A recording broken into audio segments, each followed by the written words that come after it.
Good morning students, मैं देवेंद्र भावसा, आपका physics tutor from Pragya academy. बच्चों, क्लास 12 में जो मेरे लास्ट वीडियो थे इलेक्ट्रोस्टैटिक में, ये बोर्ड वाले बच्चों के लिए मैं बना रहा हूँ और उसमें हमने कूलॉम्स लॉ तक बात कर ली थी। उसके आगे हम आज इलेक्ट्रिक फील्ड यानी कि वैद्युत क्षेत्र के बारे में बात करेंगे। ठीक है, तो देखो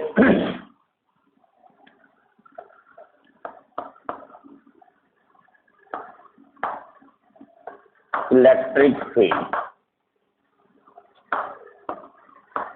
यानी कि विद्युत क्षेत्र,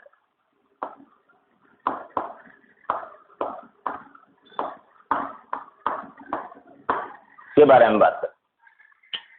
बच्चों, विद्युत क्षेत्र क्या है यानी कि इलेक्ट्रिक फील्ड क्या है, हमने कूलॉम्स लॉ तक पढ़ा था। ठीक है, अब आगे बात करते हैं वैद्युत क्षेत्र क्या है। बच्चों, ये कोई पॉइंट चार्ज है Q, इस पॉइंट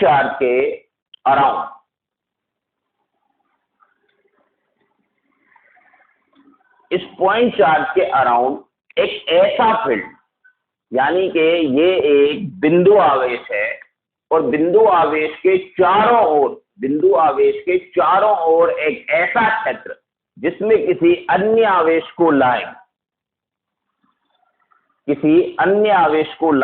तो अन्य आवेश बल अनुभव करे, विद्युत क्षेत्र कहलाता है। ध्यान से सुने, किसी बिंदु आवेश के चारों ओर एक ऐसा क्षेत्र जिसमें किसी अन्य आवेश को लाएं तो अन्य आवेश बल अनुभव करता है, वैद्युत क्षेत्र कहलाता है। फिर से बोल रहा हूं, किसी बिंदु आवेश के चारों ओर ऐसा क्षेत्र जिसमें किसी अन्य आवेश को लाएं तो अन्य आवेश बल अनुभव करता है, वैद्युत क्षेत्र कहलाता है। फॉर एग्जाम्पल देखो, आपको इस डेफिनेशन को मैं बहुत अच्छे तरीके से समझाता हूं कि यहां पर मैंने एक बिंदु आवेश लिया +Q, इस बिंदु आवेश +Q के चारों ओर मैंने एक क्षेत्र बना रखा है जिसको मैंने एक सर्किल के अंदर बनाया है। ठीक है, तो इस बिंदु आवेश +Q के चारों ओर एक ऐसा क्षेत्र जिसमें किसी अन्य आवेश को लाए तो अन्य आवेश बल अनुभव करने लगता है, ऐसा क्षेत्र जो है वो क्या कहलाता है, वैद्युत क्षेत्र कहलाता है। इस बात को मैं ऐसे बताता हूं कि जैसे सपोज करो ये Q0 जो आवेश है ये एक अन्य आवेश, क्या है बच्चों, ये अन्य आवेश। इस अन्य आवेश को हम परीक्षण आवेश बोलते हैं। क्या बोलते हैं? परीक्षण आवेश, इंग्लिश में बोलते हैं टेस्ट चार्ज। क्या बोलते हैं? Test charge. यहां पर सबसे पहले इसी के बारे में बात करते हैं कि इसको परीक्षण आवेश या टेस्ट चार्ज क्यों बोलते हैं, क्योंकि ये आवेश इस +Q आवेश के वैद्युत क्षेत्र को चेक करेगा, यानी कि इसका टेस्ट करता है ये, यानी कि ये Q0 आवेश +Q आवेश का जो क्षेत्र होगा उसका परीक्षण करेगा, इसलिए इसको क्या बोलते हैं, टेस्ट चार्ज यानी कि परीक्षण आवेश बोलते हैं। ठीक है, अब बच्चों देखते हैं डेफिनेशन क्या है। +Q आवेश के चारों ओर एक ऐसा क्षेत्र जिसमें किसी अन्य आवेश को लाए तो अन्य आवेश बल अनुभव करेगा तो वैद्युत क्षेत्र है। तो बच्चों बात क्या है, देखो ये +Q आवेश है, इसको हम परीक्षण आवेश बोल रहे हैं। ठीक है, जब ये परीक्षण आवेश यहां था तब हमने इस परीक्षण आवेश से पूछा, सपोज करो एक कहानी टाइप से मैं आपको सुना रहा हूं कि पूछा तो मैंने बोला भाई आपको ऊपर कोई बल लग रहा है क्या? नहीं लग रहा। फिर जब इसको हम और पास लेके आए फिर हमने यहां पर पूछा, बोलो भाई बल लग रहा है क्या? नहीं लग रहा। तो बच्चों बात क्या है, इसके अंदर यहां तक ले आते हैं, ये P, ये Q, P, ये R। ठीक है, अब बच्चों इस Q0 आवेश को जैसे ही हम इस बाउंड्री लाइन पर लेके आते हैं, ठीक है, इस वृत्त की परिधि पर लेके आते हैं, तब हम पूछते हैं कि भाई अब बताओ आप पर कुछ बल लग रहा है क्या? तो ये बोलेगा Q0 आवेश यानी परीक्षण आवेश बोलेगा हाँ सर थोड़ा थोड़ा बल लग रहा है। यानी कि जैसे ही इस बाउंड्री के अंदर ही आएगा इसको वो एक बल अनुभव होने लगेगा। अब मैंने इस क्यू नोट को और पास में लेके आया, इस प्लस कैपिटल क्यू के और पास में लेके आ गया, ठीक है। तो अब मैंने वापस पूछा भाई बताओ बल लग रहा है क्या? हाँ सर लग रहा है लग रहा है। चलो और पास चलते हैं। फिर मैंने इसको बिंदु आर पर रखा। अब मैंने फिर क्यू नोट आवेश से पूछा कि बोलो बल लग रहा है क्या? तो ये बोलेगा हाँ सर अब बहुत और ज्यादा जोर से लग रहा है। बिंदु P के तुलना में R बिंदु पर अब बल जो है वो बहुत ज्यादा लग रहा है। यानी कहने का अर्थ ये हुआ बच्चों कि जैसे ही ये अन्य आवेश इस बाउंड्री लाइन के अंदर आता है वैसे ही इसके ऊपर बल लगने लगता है। तो कहने का मतलब ये कि किसी आवेश के चारों ओर एक ऐसा क्षेत्र जिसमें किसी अन्य आवेश पर बल लगे या अन्य आवेश बल अनुभव करता है क्या कहलाता है? वैद्युत क्षेत्र कहलाता है। अब बच्चों बात क्या है कि आपको मैं एक और दूसरे तरीके से समझाता हूं कि जैसे यहां पर आप लोग हैं,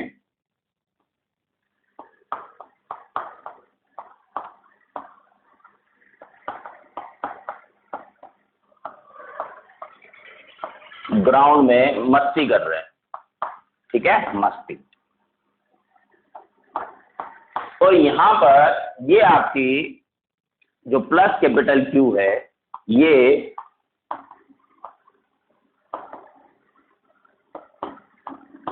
प्रिंसिपल रूम है, ठीक है।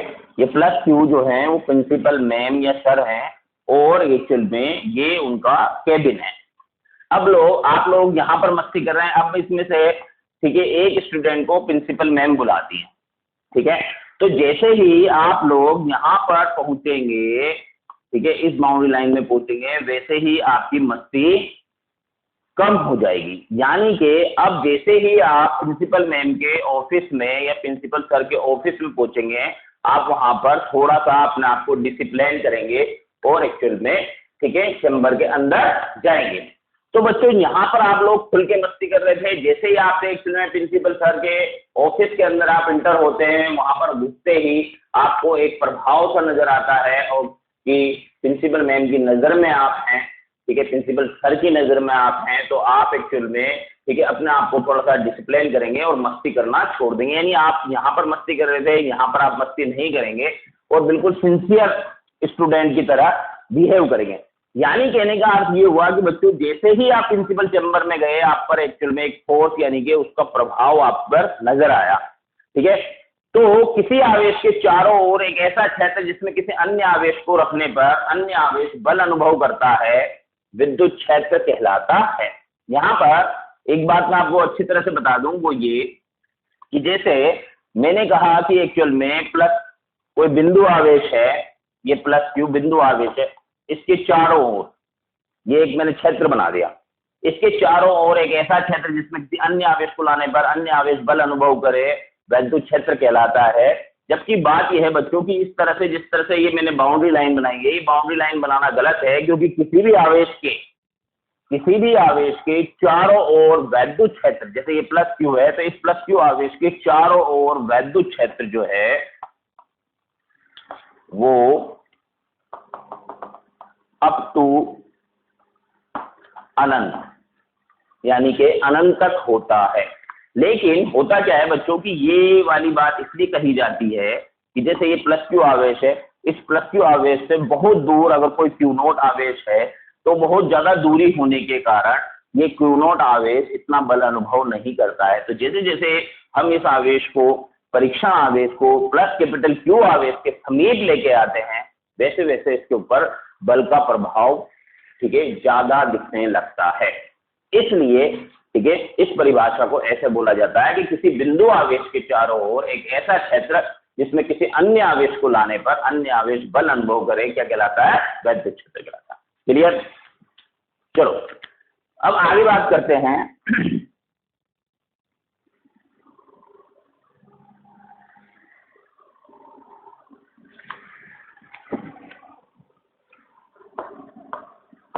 वैद्युत क्षेत्र की तीव्रता।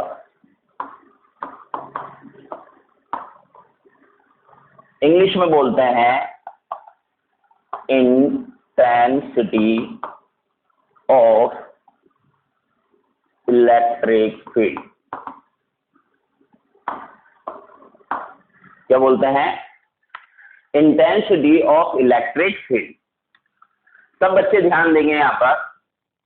देखो बच्चों, बात क्या है? तीव्रता एक ऐसा वर्ड होता है, यानी कि इंटेंसिटी एक ऐसा वर्ड है जो जिस भी ऐसा शब्द है जो जिस भी क्वांटिटी या किसी भी वर्ड के साथ जुड़ता है, यानी ऐसी कोई सी भी राशि के साथ जुड़ता है, तो उस राशि के प्रभाव को बताता है। किसको बताता है? तीव्रता एक ऐसा शब्द है जो कि जिस भी राशि के साथ जुड़ेगा उस राशि के प्रभाव को बताता है। किसको बताता है? प्रभाव। जैसे मैं आपसे कहूँ एग्जाम्पल के तौर पे कि जापान में भूकंप आया और जापान में भूकंप की तीव्रता 7 हेक्टर थी, ठीक है, इंडिया में वो 4 ही थी। जापान में 7 थी, इंडिया में 4 ही थी।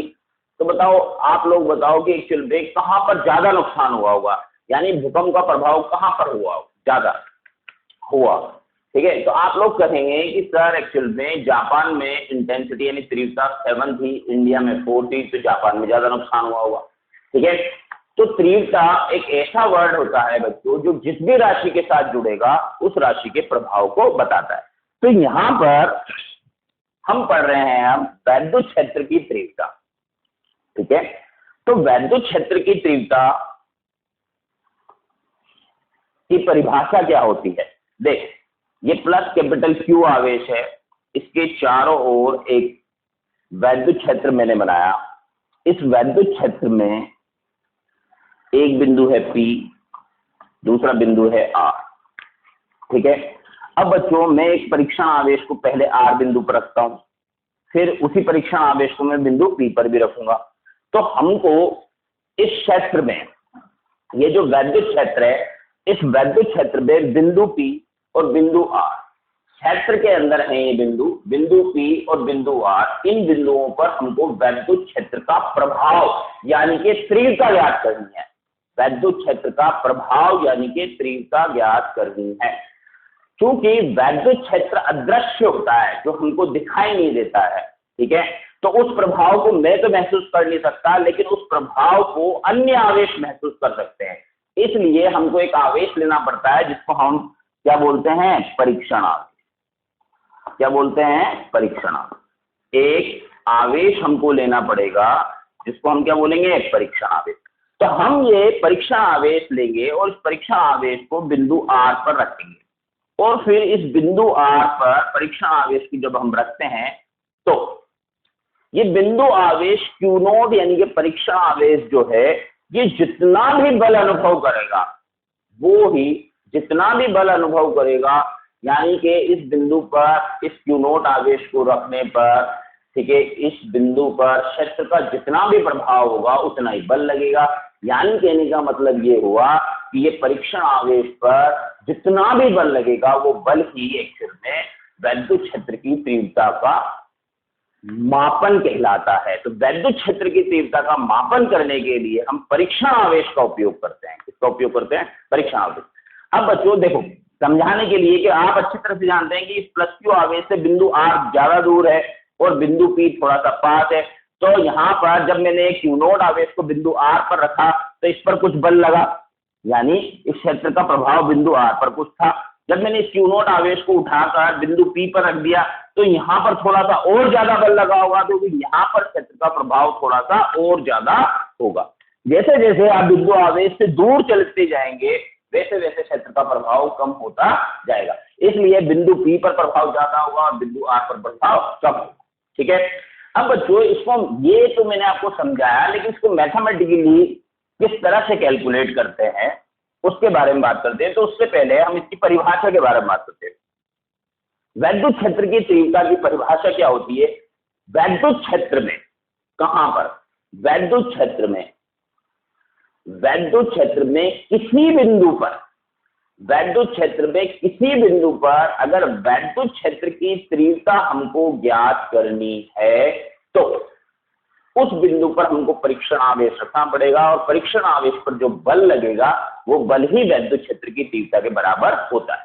ठीक है, अभी इसको हम टेक्निकली परिभाषा यानी कि मैथमेटिकली किस तरह से इसका मापन होता है उसके बारे में बात करते हैं। अब मैं आपकी इसको तकनीकी रूप से एक परिभाषा जो है वो बताता हूं, जो कि आपको लिखनी भी होती है।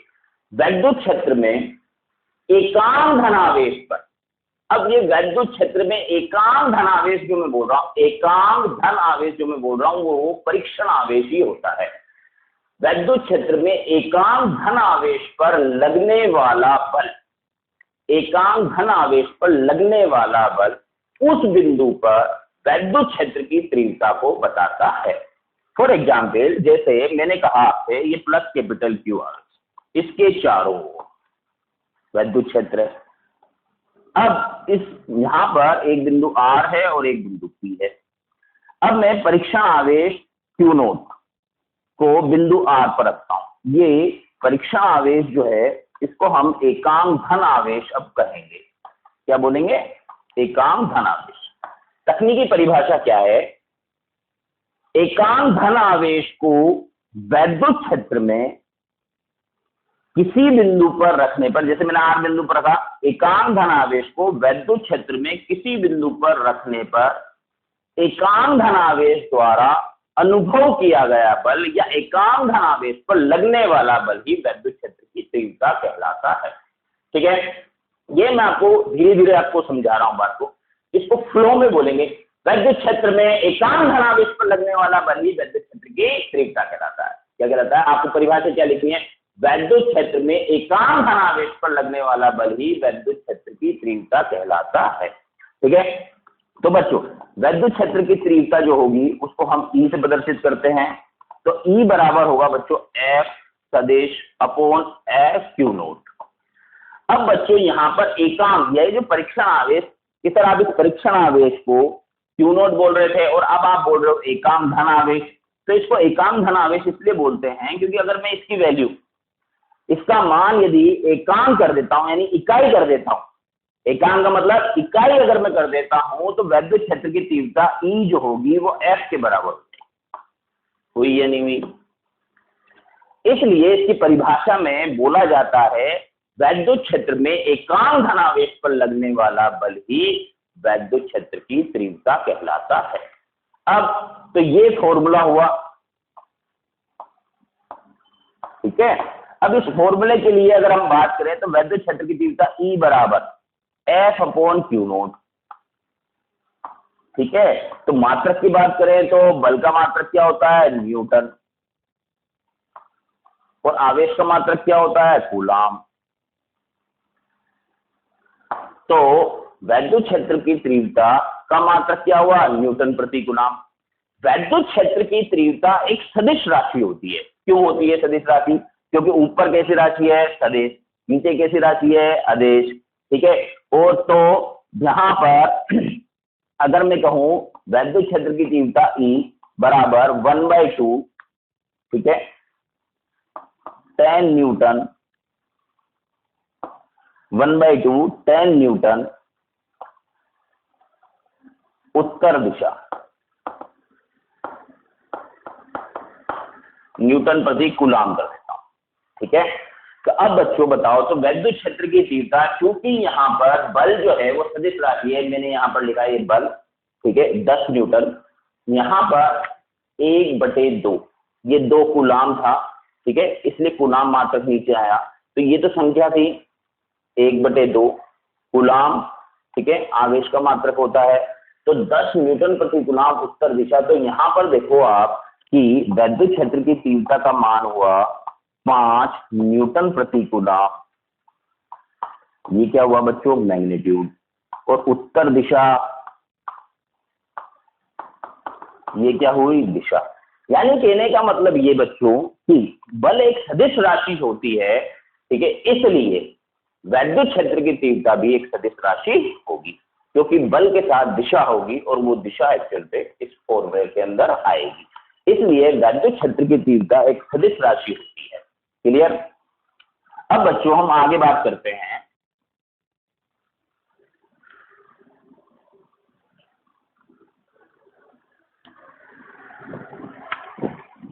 ये जो फॉर्मूला है वैद्युत क्षेत्र की तीव्रता E बराबर F सदिश बटे Q नोट। ये वैद्युत क्षेत्र की तीव्रता का सूत्र है, जहां पर limit Q naught tends to 0, इसका और ज्यादा टेक्निकली फॉर्मूला होता है limit Q naught tends to 0 F upon Q naught. यहां पर अगर हमने देखा कि ये limit Q naught tends to 0 हमने क्यों लगाया, ये एक मैथमेटिकल टर्म है, ठीक है। वैसे इसका कोई इतना ज्यादा मीनिंग नहीं है, अगर आप देखे जाए तो वैसे ही मैं आपको बता रहा हूँ, ज्यादा आपको इस लफड़े में नहीं पढ़ना है, आपके लिए तो F अपॉन Q नोट होता है, लेकिन मैं इसका मीनिंग बता देता हूँ। यहाँ पर Q naught tends to 0 limit Q naught tends to 0, तो यहाँ पर Q नोट टेंड्स टू 0 का मीनिंग है कि Q नोट यानी परीक्षण आवेश जो है वो इन्फाइनाइटली स्मॉल आपको लेना है, यानी कि अनंत सूक्ष्म आपको आवेश लेना है, बहुत छोटा सा आवेश लेना है, यानी कि परीक्षण आवेश जो कि किसी दूसरे आवेश के वैद्युत क्षेत्र को टेस्ट करता है, उसका परीक्षण करता है, वह आवेश आपको अत्यंत सूक्ष्म लेना है। उसका पीछे लॉजिक ये कि हम जानते हैं इस बात को कि प्रत्येक आवेश जो है वो एक वैद्युत क्षेत्र उत्पन्न करता है, इसलिए अगर हम परीक्षण आवेश को भी अगर बड़ा आवेश ले लेंगे तो उसका खुद का भी एक विद्युत क्षेत्र होगा, और वो जो मुख्य आवेश जिसके वैद्युत क्षेत्र का हम परीक्षण करना चाहते हैं उसके वैद्युत क्षेत्र को डिस्टर्ब कर देगा। इसलिए एक्चुअल में यहाँ पर limit Q naught tends to 0 भी अप्लाई किया जाता है, लेकिन आपको इसके बारे में ज्यादा ना तो सोचना है ना कोई बात है। आपके लिए वैद्युत क्षेत्र की तीव्रता जो है उसका फॉर्मूला जो है वो E सदिश is equal to F upon Q naught होता है। यहाँ पर Q नोट की वैल्यू 1 कर देंगे तो E सदिश बराबर F सदिश हुआ, मीन्स वैद्युत क्षेत्र में एकांक धनावेश पर लगने वाला बल ही वैद्युत क्षेत्र की तीव्रता कहलाता है, ठीक है। फिर हमने बात की मात्रक के बारे में। मात्रक क्या होता है? न्यूटन प्रति कूलम, ठीक है। और भी मात्रक होते हैं इसके, वोल्ट प्रति मीटर वगैरह, वो आगे आएंगे, ठीक है। तो यहाँ पर वैद्युत क्षेत्र की तीव्रता का मात्रक क्या होता है? न्यूटन प्रति कूलम। अगर मैं आपसे कहूँ कि इसकी बीमा लिखो तो आप लिख देंगे कि नहीं? जैसे मैं लिख के बताता हूँ, वैद्युत क्षेत्र की तीव्रता E बराबर F अपॉन Q नोट। यहाँ पर बोलो बल, बल की बीमा बोलो M1 L1 T की पावर -2, ये बल की बीमा होती है। आवेश की बीमा A1 T1, कि सर यह A1 T1 कैसे लिख दिया आपने? आप अच्छी तरह से जानते हैं, धारा, आवेश प्रवाह की दर को धारा बोलते हैं। तो यहाँ आवेश Q इज इक्वल टू क्या फॉर्मूला हुआ? IT हुआ कि नहीं? तो Q is equal to I के लिए एम्पियर, फंडामेंटल क्वांटिटी T यानी कि टाइम A1। तो आवेश की बीमा क्या हुई? A1 T1। क्लियर? तो बच्चे लोग, आप लोगों को एक बात समझनी है, वो ये ओवरऑल जो हमने ये बात कही उसके बारे में फिर से मैं आपको बताता हूँ। सबसे पहले हमने बात करी वैद्युत क्षेत्र किसे कहते हैं? किसी आवेश के चारों ओर एक ऐसा क्षेत्र जिसमें किसी अन्य आवेश को लाने पर अन्य आवेश बल अनुभव करता है, वैद्युत क्षेत्र कहलाता है। और उसके बाद हमने पढ़ा एक्चुअल में वैद्युत क्षेत्र की तीव्रता, वैद्युत क्षेत्र में एकांक धनावेश पर लगने वाला बल ही वैद्युत क्षेत्र की तीव्रता कहलाती है। यहाँ पर वैद्युत क्षेत्र की तीव्रता का सूत्र क्या होता है? E is equal to F upon Q naught. वैद्युत क्षेत्र की तीव्रता का सूत्र क्या होता है? E सदिश इज इक्वल टू F सदिश बट अपॉन Q नोट। ये वैद्युत क्षेत्र की तीव्रता का सूत्र होता है। क्लियर?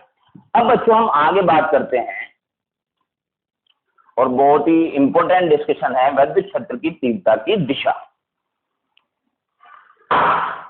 इसकी बारे में बात कर रहे हैं हम, वैद्युत क्षेत्र की तीव्रता की दिशा के बारे में।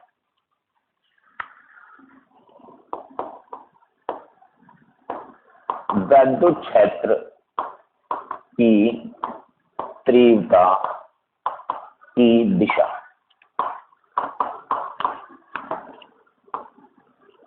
ठीक है। देखो, तब बच्चे ध्यान देंगे, वैद्युत क्षेत्र की तीव्रता की दिशा के बारे में हम बात कर रहे हैं। अगर मैं बच्चों यहाँ पर प्लस कैपिटल Q आवेश लेता हूँ, क्या लेता हूँ?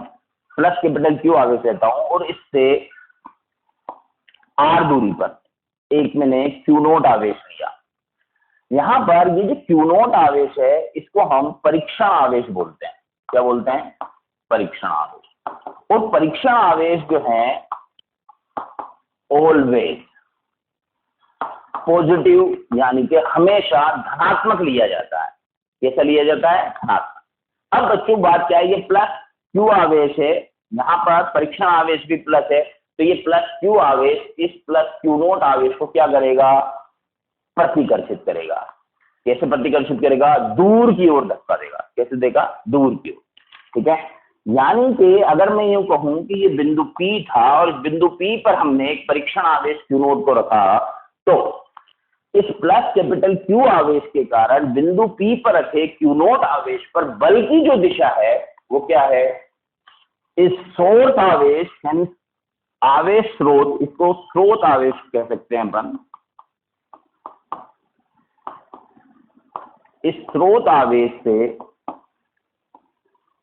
किधर की ओर होगी, दूर, क्योंकि जो बल की दिशा होगी वो ही वैद्युत क्षेत्र की तीव्रता की दिशा होगी।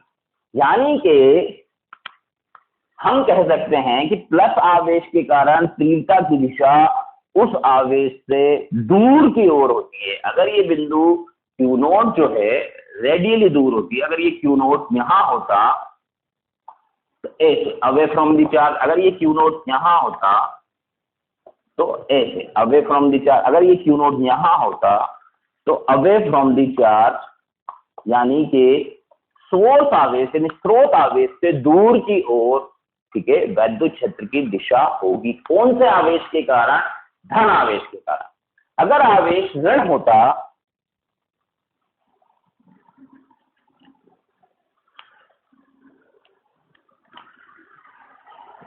यदि आवेश ऋण होता, अगर माइनस Q आवेश है, ठीक है, तो ये बिंदु P, ये वही R दूरी, ये Q नोट, तो ये बिंदु P पर जो Q नोट यानी परीक्षण आवेश है ये तो कैसा है, प्लस, लेकिन इस बार हमने स्रोत आवेश कैसा लिया है, ठीक है, आवेश का जो सोर्स है वो कैसा है, नेगेटिव।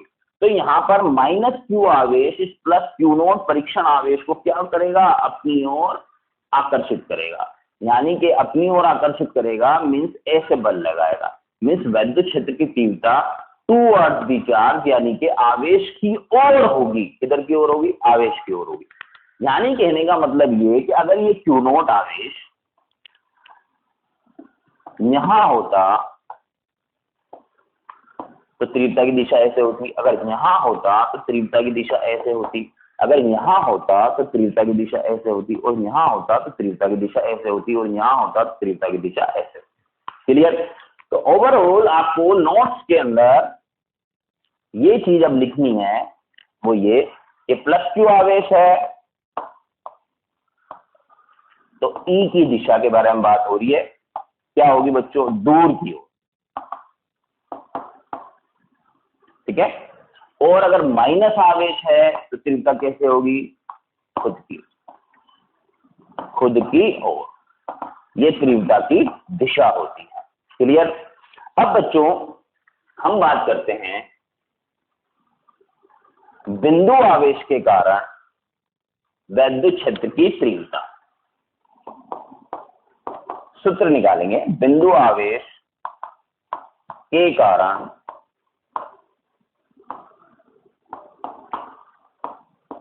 तीव्रता का सूत्र। ठीक है, देखो यहां पर एक प्लस Q आवेश है, इस प्लस Q आवेश से R दूरी पर, यहां पर ये R दूरी पर एक बिंदु P है। इस बिंदु P पर हम वैद्युत क्षेत्र की तीव्रता ज्ञात करना चाहते हैं। हेडिंग क्या है, बिंदु आवेश के कारण तीव्रता का सूत्र। यानी इस बिंदु आवेश, जैसे कि मैं कहूं आपसे ये बिंदु आवेश प्लस Q जो है वो O बिंदु पर रखा हुआ है, इस प्लस Q आवेश के चारों ओर एक वैद्युत क्षेत्र होगा, उस वैद्युत क्षेत्र के अंदर ये बिंदु P होगा। तो हम ये चाहते हैं कि इस प्लस Q आवेश के कारण बिंदु P पर, ठीक है, क्षेत्र का क्या प्रभाव है। इस आवेश के चारों ओर क्षेत्र है, तो इस बिंदु P पर उस क्षेत्र का प्रभाव क्या है, मीन्स हम निकालना चाहते हैं बिंदु आवेश के कारण तीव्रता का सूत्र। ठीक है, तो हमको इस बिंदु P पर तीव्रता का मान ज्ञात करना है। तो मान ज्ञात करने के लिए हम क्या करेंगे, एक आवेश लेके आएंगे Q नोट। कौन सा आवेश होगा, ये परीक्षण आवेश होगा। ठीक है, अब हम जानते हैं कि इन दोनों आवेशों के मध्य लगने वाला बल F इक्वल टू क्या होगा, K capital Q Q note, ठीक है, बीच की दूरी R स्क्वायर। ये कूलाम के नियम से हमने दो आवेश के मध्य जो लगने वाला इलेक्ट्रोस्टैटिक यानी कि स्थिर वैद्युत बल जो है वो लिखा। ठीक है, तो बच्चों यहाँ पर मैं थोड़ा सा बोर्ड के बारे में बता दूं आपको क्या करना है। ठीक है, जो बोर्ड के बच्चे हैं तो ये एक डेरिवेशन टाइप है, तो आपको इस तरह से फिगर बनाना है। फिगर बनाने के बाद आप लिखेंगे चित्र के अनुसार एक प्लस कैपिटल क्यू आवेश जो कि बिंदु O पर रखा है से r दूरी पर एक बिंदु P स्थित है। r दूरी पर एक बिंदु P स्थित है। इस बिंदु P पर विद्युत क्षेत्र की तीव्रता का मान ज्ञात करने के लिए हम, ठीक है, मान ज्ञात करने के लिए हम परीक्षण आवेश Q नोट को बिंदु P पर मानते हैं, या माना कि परीक्षण आवेश Q नोट बिंदु P पर रखा है, तो कूलाम के नियम से दोनों आवेशों के मध्य बल के capital Q note R square होगा। डॉट डॉट डॉट समीकरण नंबर 1। उसके बाद हम कहेंगे विद्युत क्षेत्र की तीव्रता की परिभाषा से E सदिश इज इक्वल टू F सदिश अपॉन Q नोट। क्लियर? ठीक है, तो अब बच्चों यहाँ पर अगर हम इस बल की दिशा के बारे में बात करें तो ये बिंदु O से बिंदु P, यहाँ पर ये Q नोट प्लस है, ये भी प्लस Q आवेश है, तो इस बल की दिशा दोनों आवेशों के मध्य लगने वाले स्थिर वैद्युत बल की जो दिशा होगी वो O से P की ओर होगी, क्योंकि प्लस Q आवेश इस परीक्षण आवेश को प्रतिकर्षित करेगा। तो यहां मैं दिशा लिख सकता हूं OP के अनुदिश। ठीक है, आई बात सुने? तो अब हमको क्या करना है, उसके बाद हम लिखेंगे वैद्युत क्षेत्र की तीव्रता की परिभाषा से बल F बराबर, तो F क्या है बताओ, K capital Q naught upon R square, दिशा OP के अनुदिश। क्लियर? अब डिवाइड कर देंगे Q नोट से, Q नोट हो जाएगा कैंसिल। क्या सूत्र आया, तो वैद्युत क्षेत्र की तीव्रता E इज इक्वल टू आया KQ upon R square OP के अनुदिश। क्लियर? मीन्स बिंदु आवेश के कारण किसी बिंदु पर वैद्युत क्षेत्र की तीव्रता का सूत्र होता है E सदिश बराबर KQ upon R square. Clear? देखो बच्चों, अब हम आगे बात करते हैं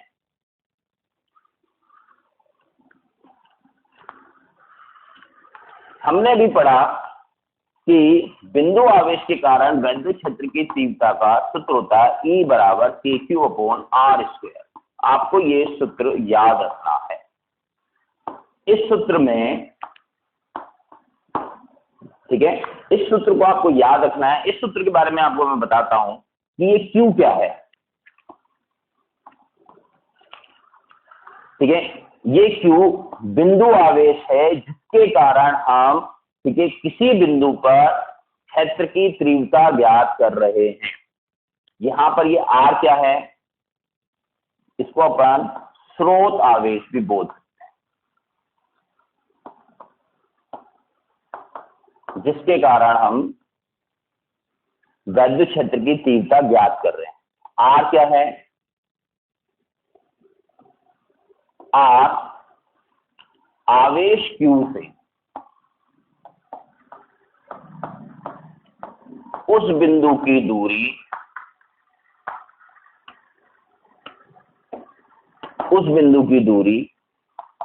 जिस पर हम तीव्रता ज्ञात करना चाहते हैं।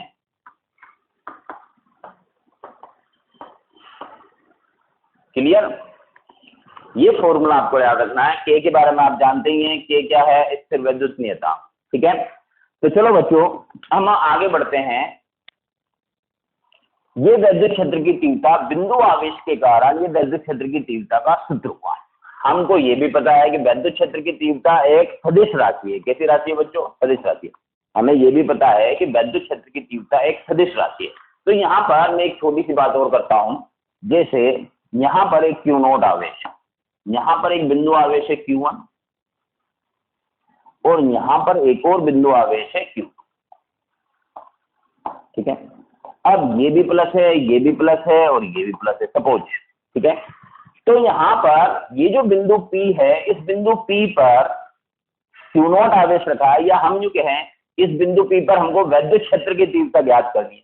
तो देखो इस प्लस Q आवेश के कारण वैद्युत क्षेत्र की तीव्रता कितनी हुई, सपोज E1, ठीक है। इस Q2 आवेश के कारण वैद्युत क्षेत्र की तीव्रता कितनी हुई, सपोज E2, ठीक है। अब बच्चों अगर इन दोनों तीव्रता E1 की दिशा और E2 की दिशा के बीच में कोण थीटा हो, तो ये वाला कोण भी थीटा होगा, ठीक है। वैद्युत क्षेत्र की तीव्रता सदिश राशि है, तो परिणामी वैद्युत क्षेत्र की तीव्रता ER सदिश इज इक्वल टू क्या होगा, E1 सदिश प्लस E2 सदिश। यानी कि वैद्युत क्षेत्र की तीव्रता एक सदिश राशि होती है, इसलिए किसी बिंदु पर अलग अलग आवेश स्रोतों के कारण किसी बिंदु पर अगर हमें तीव्रता ज्ञात करनी है, तो सभी आवेश स्रोतों द्वारा बिंदु पर आरोपित तीव्रताओं का हमको सदिश योग करना होगा। मीन्स मैं यहाँ ये कह रहा हूं कि इस बिंदु P पर यदि हमें कुल वैद्युत क्षेत्र की तीव्रता ज्ञात करनी है, तो इस बिंदु P पर कुल वैद्युत क्षेत्र की तीव्रता आवेश स्रोतों द्वारा आरोपित की गई अलग अलग वैद्युत क्षेत्र की तीव्रताओं का सदिश योग होगा। यानी कि वैद्युत क्षेत्र की तीव्रता में भी अध्यारोपण का नियम लागू होता है, ठीक है। तो चलो बच्चों आज के लिए इतना ही, ठीक है।